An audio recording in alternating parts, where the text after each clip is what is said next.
Hello students. So starting with the another eye condition that is called the ocular emergencies. Okay.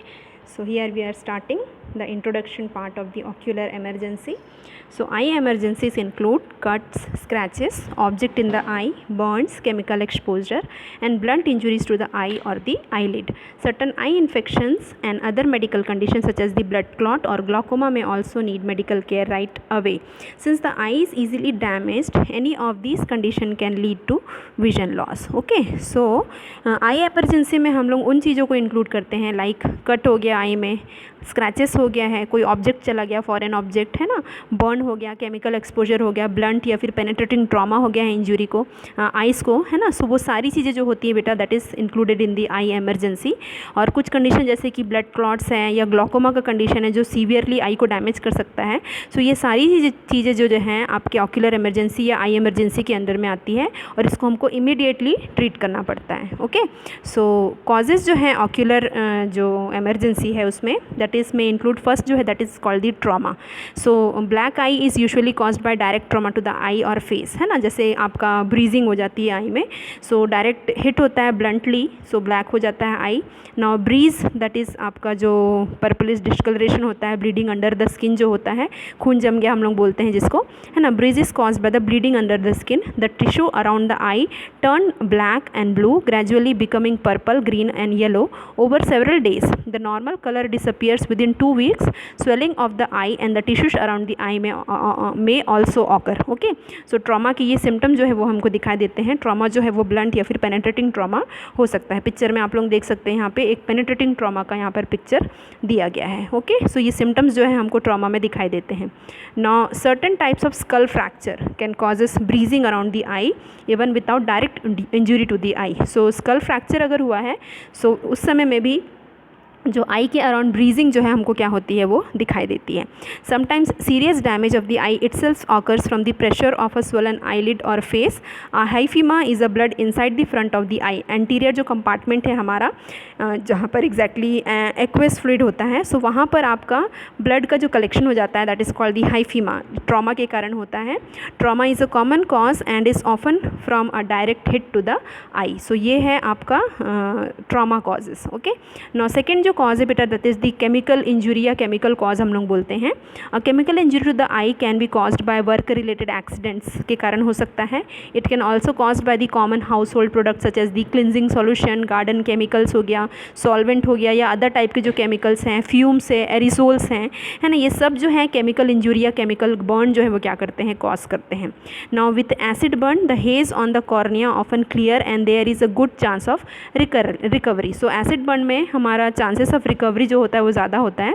Now but in alkaline substances such as lime, lyes और drain cleaners and others sodium hydroxide found in the refrigerator equipment में causes permanent damage to the cornea. So जो acid injury होती है वो आपका cornea में सिर्फ एक हेज कॉज करते हैं, हेजीनेस कॉज करते हैं. और विद दी हम उसका जो न्यूट्रलाइज करने के लिए अल्कलाइन सब्सटेंसेस यूज़ करके हम एसिड बर्न को क्या कर सकते हैं, क्लियर कर सकते हैं.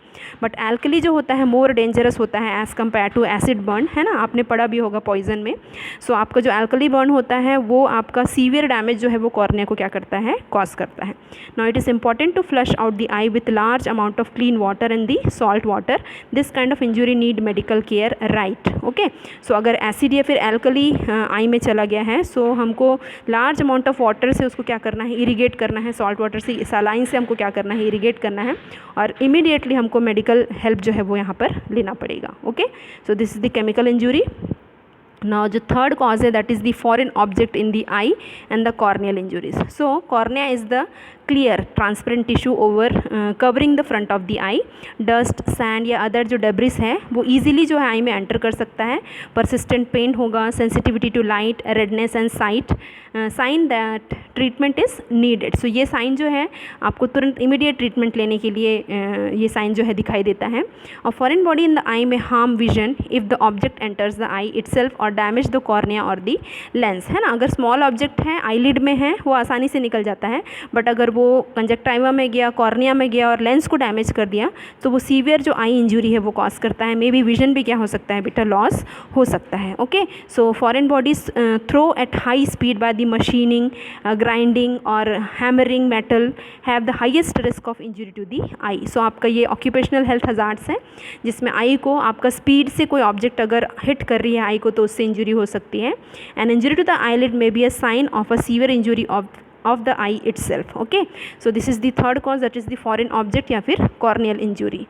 नाउ जो सिम्टम शो होता है आई इमरजेंसी में, दैट इज़ आपका जो डिपेंडिंग अपॉन द जो इंजरी का टाइप है उसके अकॉर्डिंग हमको सिम्टम्स दिखाई देता है। स्कल में इंजरी हुई है, ट्रॉमा हुआ है, पेनिट्रेटिंग टाइप का है या ब्लंट टाइप का ट्रॉमा है, या तो फिर केमिकल या अल्कली जो आपका एसिड या अल्कली बर्न के कारण हो गया है, या कोई ऑब्जेक्ट जो है फॉरेन ऑब्जेक्ट वो एंटर कर गया है। कितना छोटा है ऑब्जेक्ट या कितना बड़ा है ऑब्जेक्ट और कितना सीवियरली वो आई टिश्यूज़ को डैमेज किया है उसके बेसिस पे हमारे सिम्टम्स जो है वो दिखाई देते हैं। बट जो कॉमन सिम्टम है ऑक्यूलर इमरजेंसी के, दैट इज़ द ब्लीडिंग और डिस्चार्ज फ्रॉम और अराउंड दी आई। सो आपका जिसमें ब्रीजिंग आएगा। सो आप डायग्राम में देखिए यहाँ पे ब्लीडिंग फ्रॉम दी आई भी दिख रहा है और जो फर्स्ट डायग्राम है उसमें आपका पर्पल जो डिस्कलरेशन दिख रहा है ब्रीजिंग अराउंड दी आई जो है वो हमको दिखाई देता है। नाउ विजन जो है वो डिक्रीज़ हो जाता है, डबल विजन दिखाई देता है, आई में पेन होता है, हेडेक होता है, ईचिंग होती है आई में। नाउ विजन लॉस हो सकता है जो कि टोटली विजन लॉस भी हो सकता है या पार्शियल विजन लॉस भी हो सकता है, और एक आँख में भी हो सकता है, और अगर डैमेज दोनों आई में हुआ है तो आपके दोनों आई का भी विजन क्या हो सकता है, लॉस हो सकता है। So these are the symptoms of the ocular emergency. Now what to do, क्या करना है अगर ऑक्यूलर इमरजेंसी हुई है। सो हम फर्स्ट एड ही परफॉर्म कर सकते हैं और उसके बाद इमीडिएटली पेशेंट को हमको हॉस्पिटल शिफ्ट करना होता है। सो जो फर्स्ट एड है that is take prompt action and follow the steps below someone else has an eye injury. So जैसी आई इंजरी होती है सो हमको कुछ स्टेप्स फॉलो करना है जब तक हम मेडिकल फैसिलिटी रीच नहीं कर लेते। So that is called the first aid. So small object on the eye या फिर आईलिड में है तो क्या करना है, the eye will often clear itself the tiny object. छोटे जो ऑब्जेक्ट होते हैं आई के जो आपके टीयर्स हैं उसको अपने आप ही क्लियर कर लेते हैं, like eyelashes and the sand through blinking and the tearing. Okay, if not don't rub the eye और squeeze the eyelids, then go ahead and examine the eye. Wash your hands with the soap and the water. Examine the eye in a well lighted area. Do not press on the eye.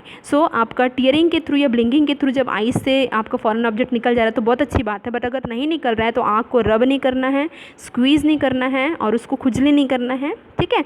और आपको क्या करना है, आई को examine करना है exactly वो foreign object है कहाँ। उसके लिए हमको सबसे पहले सोप एंड वाटर से हाथ को धोना पड़ेगा, अच्छी लाइट चाहिए हमको, और आईज़ को हमको प्रेस नहीं करना है। नाउ फाउंड करना है हमको कहाँ पर, फाइंड द ऑब्जेक्ट, किधर है वो ऑब्जेक्ट जो आपका आई में स्टक हो गया है। Now have the person look up and down, ऊपर से नीचे की ओर वो देखेगा जो एग्जामिन कर रहा है। Then from side to side, दोनों साइड को देखना है। If can not find the object grasp the lower eyelid and gently pull it. और क्या करना है आपको, जो आपका अगर ऑब्जेक्ट आपको दिखाई नहीं दे रहा है सो लोअर आईलिड को क्या करना है, जेंटली ग्रास्प करना है और इसको पुल करना है। ओके, सो अगर आपका वहाँ पर लोअर आईलिड में होगा सो वो जो आपका जो फॉरेन ऑब्जेक्ट है वो क्या हो सकता है, आसानी से बाहर आ जाएगा, ठीक है। और सबसे बेस्ट मेथड है कि आपको क्या करना है, लार्ज अमाउंट ऑफ जो वाटर है उससे हमको क्या करना है, क्लीन करना है ना, रब नहीं करना है, स्क्वीज़ नहीं करना है आपको, उससे फर्दर और आई को क्या हो सकता है, डैमेज हो सकता है। Okay, now this is the first aid of small object on the eyelid. Now second is the object stuck or embedded in the eye. So क्या करना है इस कंडीशन में, जब कोई ऑब्जेक्ट जो है वो चिपक जाता है आई में, so leave the object in place, उसको छूना नहीं है, उसको ही प्लेस में रहने देना है। Do not try to remove the object, do not touch it और apply any pressure to it. उसको रिमूव करने की भी कोशिश नहीं करना है, छूना भी नहीं है, और उसको प्रेशर भी क्या नहीं करना है, आपको अप्लाई नहीं करना है। नाउ काम and reassure the person, patient को शांत रहने बोलना है। Now wash your hand with the soap and water. Now bandage करना है आपको बोथ आई को, है ना, अगर एक आँख में भी गया है तो भी आपको क्या करना है, दोनों आइज़ को बैंडेज करना है। Covering both eyes helps prevent eye movement, है ना, आपका एक आँख को आपने बंद किया तो दूसरा आई तो मूव करेगा, सो आपका दोनों आइज़ मूव करेंगी एक साथ। सो इसलिए दोनों आई, एक आई आपका जो डैमेज्ड आई है ये जिसमें स्टक हो गया है फॉरेन ऑब्जेक्ट, उस आई को आपको मूवमेंट को कम करना है। सो आपका दूसरा आई को भी क्या करना पड़ेगा, आपको बैंडेज करना पड़ेगा। सो मूवमेंट जो है उसके कारण से जो फर्दर इंजरी है वो क्या होती है, आपकी प्रिवेंट होती है। हम जितना ज़्यादा इंजरी करेंगे, मूवमेंट करेंगे आई का, उतना ज़्यादा वो जो चीज़ चिपकी हुई है आँख में वो और फर्दर डैमेज कॉज करता है। ओके, सो सबसे बेस्ट मेथड है बैंडेज करना है बोथ आई को, मूवमेंट को कम करना है। Now if the object is large, place a clean paper cup और something similar over the injured eye and tape it in the place. So आपको एक पेपर कप बनाना है, पेपर से कप बनाना है, और आपके जैसे आपका कटोरी लाइक होना चाहिए वो, और उसको आई के ऊपर रख के क्या कर देना है आपको, टेप कर देना है ना, ताकि वो प्रेशर अप्लाई नहीं करना है, उसको टेपिंग करनी ताकि फर्दर और आई इंजरी ना हो, आई का मूवमेंट ना हो। If the object is small bandage both I, दोनों आइज़ को क्या करना है आपको, स्मॉल ऑब्जेक्ट है तो दोनों आइज़ को बैंडेज करना है, और अगर लार्ज ऑब्जेक्ट है तो बैंडेज नहीं करना है, आपको पेपर कप बना करके टेप लगाना है। ओके नाउ इस समय में जब कोई आई में चीज़ें स्टिक हो गई है, सो आपको इमीडिएटली जो है मेडिकल जो हेल्प है उसको क्या करना है आपको लेना है, बिल्कुल डिले नहीं करना, नहीं तो वो फर्दर और इंजरी कॉज करेगा, क्योंकि with the help of instrument हम लोग मेडिकल फैसिलिटी में उस जो स्टक ऑब्जेक्ट है उसको आसानी से क्या कर सकते हैं, रिमूव कर सकते हैं। Okay now next is the chemical in the eye. अगर केमिकल चला गया है आई के अंदर में, now flush with cool tap water right away, turn the person head so the injured eye is down and to the side, holding the eye open, allowing running water from the faucet to flush the eye for 15 minutes. So person को जो chemical गया है उसी आई को, जो injured आई है उसको आपको टैप के नीचे रखना है, नल के नीचे रखना है, और नल को खोल देना है, 15 मिनट तक रनिंग वाटर के नीचे आइस को क्या करके रखना है आपको, ओपन करके रखना है। If both the eyes are affected or if the chemicals are also on other parts of the body, have the person take a shower। और अगर पेशेंट को केमिकल पूरे बॉडी में भी गया हुआ है, आई में भी गया हुआ है, सो पर्सन को आपको शावर लेने के लिए बोलना है। Okay now if the person is wearing contact lenses, then lenses do not flush out from the running water, have the person try to remove the contact lenses after the flushing. उसके बाद आपको, अगर person ने contact lenses पहना हुआ है, सो कोशिश करना है कि जब रनिंग वाटर में रख दिया आपने आई को, तो उसके बाद वो आसानी से उसको रिमूव कर ले, है ना, क्योंकि वो कॉन्टैक्ट लेंसेज अगर चिपके रहेंगे तो एसिड या एल्कली भी उसके साथ वहाँ पर और फर्दर डैमेज कॉज करेंगे। सो फ्लशिंग करने के बाद रनिंग वाटर के अंदर में कोशिश करना है कॉन्टैक्ट लेंसेज को रिमूव करने की। Now keep flushing the eye with clean water और saline solution for at least 15 minute. और कॉन्टैक्ट लेंसेज रिमूव करने के बाद फिर अगेन आपको क्या करना है, आई को रनिंग वाटर के नीचे फ्लश करना है। Okay so this is about the chemical in the eye. Now eye cut, scratches और the blow, so gently apply a clean cold compress to the eye to reduce the swelling and help stop bleeding। so आपको cold compress apply करना है swelling को reduce करने के लिए और bleeding को stop करने के लिए। प्रेशर नहीं अप्लाई करना है bleeding को कंट्रोल करने के लिए, क्योंकि वो फर्दर आई डैमेज और कॉज करेगा। now if the blood is pooling in the eye, cover both eyes with a clean cloth or sterile dressing। seek medical help right away, do not delay। और अगर blood जो है pooling होकर के एकदम continuously बह रहा है, सो आपको कुछ नहीं करना है, वहाँ पर आपको स्टेराइल क्लॉथ को उसके ऊपर रखना है और तुरंत हमको क्या करना है, मेडिकल हेल्प लेना है। Okay so this is about the I cut, scratches और द ब्लो। नेक्स्ट है आपका आईलिड कट। आईलिड्स का जो कट्स है उसके बारे में हम लोग पढ़ेंगे। सो यहाँ पे दिया है, carefully wash the eyelid if the cut is bleeding, apply gentle pressure with a clean dry cloth until the bleeding stops. So आपका आईलिड में अगर कट हुआ है, सो वॉश करना है उसको और जेंटल प्रेशर क्या करना है हमको, क्लीन क्लॉथ से ब्लीडिंग एरिया पे अप्लाई करना है, और आई बॉल को प्रेस नहीं करना है, because the cut may go all the way through the eyelid, है ना। so there could also be a cut in the eyeball। so आपका जो कट eyelid में हुआ है, अगर हम ज़्यादा प्रेशर अप्लाई करेंगे, सो क्या होगा, वो आई बॉल में भी कट क्या कर सकता है, कॉज कर सकता है। तो आपको लार्ज प्रेशर अप्लाई नहीं करना है। So they now it is usually safe to press on the bone around the eyes, cover with a clean dressing, place a cold compress on the dressing to reduce the pain and the swelling, and seek medical help right away, do not delay। आपको हर condition के बाद जो first add किया आपने, उसके बाद तुरंत क्या करना है, आपको मेडिकल हेल्प लेना है। Okay so this is about the eyelid cuts. Now do not, क्या नहीं करना है हमको जब आई इंजरी हुई है तो। सो यहाँ पे कुछ पॉइंट्स हैं। सो डू नॉट प्रेस और रब एन इंजोर्ड आई, है ना, जो इंजरी हुई है आई में उसको आपको प्रेस नहीं करना है, रब भी नहीं करना है। Now do not remove contact lenses until rapid swelling is occurring, there is a chemical injury and the contacts did not come out with the water flush और you can not get prompt medical help. So आपको अगर contact lenses लगे हुए हैं तो हमको तुरंत उसको निकालने की कोशिश नहीं करना है। जैसे मैंने पहले बताया, आपको रनिंग वाटर के आगे क्या करना है, आइस को रखना है ना, केमिकल इंजुरी अगर हुई है तो। और अगर आपका नहीं निकल रहा है आपका कॉन्टैक्ट लेंसेज, तो आपको बिल्कुल ज़बरदस्ती निकालने की कोशिश नहीं करनी है। और अगर रनिंग वाटर में रखने के कारण वो निकल जा रहा है, तब वो निकल जाए तो बहुत अच्छी बात है, उसको कोशिश करके आप निकाल लीजिए। बट अगर क्या नहीं हो रहा है बेटा, वो नहीं निकल रहा है, तो ज़बरदस्ती उसको हमको निकालने की कोशिश नहीं करनी है, क्योंकि वो स्टक हो जाता है केमिकल के साथ आपके आई में, और एग्जैक्टली वो फर्दर और आई डैमेज क्या करता है, कॉज करता है। हमको उसको तब तक वहाँ पर रहने देना है जब तक हम प्रॉम्प्ट मेडिकल हेल्प ना ले लें।